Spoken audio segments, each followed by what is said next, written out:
ఇలా ఒక కార్యక్రమం పెట్టి ప్రతి ఒక్క మంచి లిరిసిస్ట్కి ఇలాగే మనం వాళ్ళకి సన్మానం చేసి మర్యాద ఇచ్చి ఇలాంటి చాలా చాలా చాలా కార్యక్రమం. Because if you take just one language, south ఇండియాలో తెలుగు అని ఒక లాంగ్వేజ్ తీసుకుంటేనే right from the black and white period ఇప్పుడు వరకు ఎంతోమంది గ్రేట్ మ్యూజిషియన్స్, ఎంతోమంది గ్రేట్ లిరిసిస్ట్స్, ఎంతోమంది కంపోజర్స్, ఆర్టిస్ట్.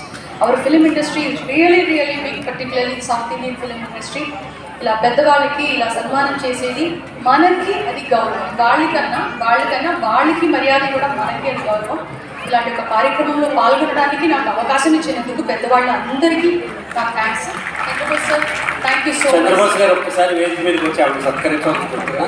బోస్ గారు స్టేజ్ మీదకి వచ్చే లోపల ఒక్క మాట, కొంచెం ఒంట్లో బాగాలేకపోతే కళాకారులు అద్దాల గదిలో ఉంటాము, ప్రపంచం అంతా పిచ్చి పిచ్చి కూతలు కూస్తారు, సజీవంగా అద్భుతంగా మొత్తం ఫుల్ పవర్ తోటి ఆవిడ ఇప్పుడు షో చేశారు. ఎస్ఆర్నో గట్టిగా చప్పట్లు పెట్టండి.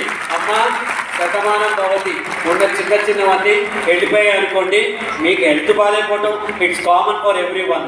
కాబట్టి కల్పన గారు పిలవంగానే కొచ్చి నుంచి హైదరాబాద్కి వచ్చి పాటలు రిహార్సల్ చేసి మరీ పాడారంటే it shows the commitment, grit and the professionalism. Put your hands together and appreciate madam Kalpana.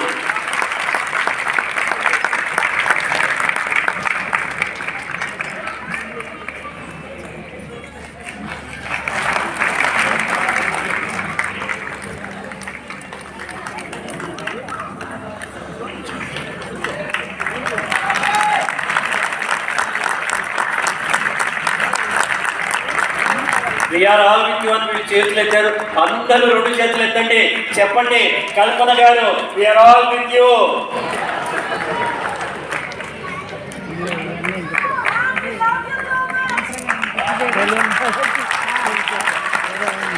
Thank you ma'am, thank you sir, thank you. ఇప్పుడు వచ్చే పాట గురించి మీరు మాట్లాడాలి సార్. ఇప్పుడు ఏ పాట అంటే మీకు మైక్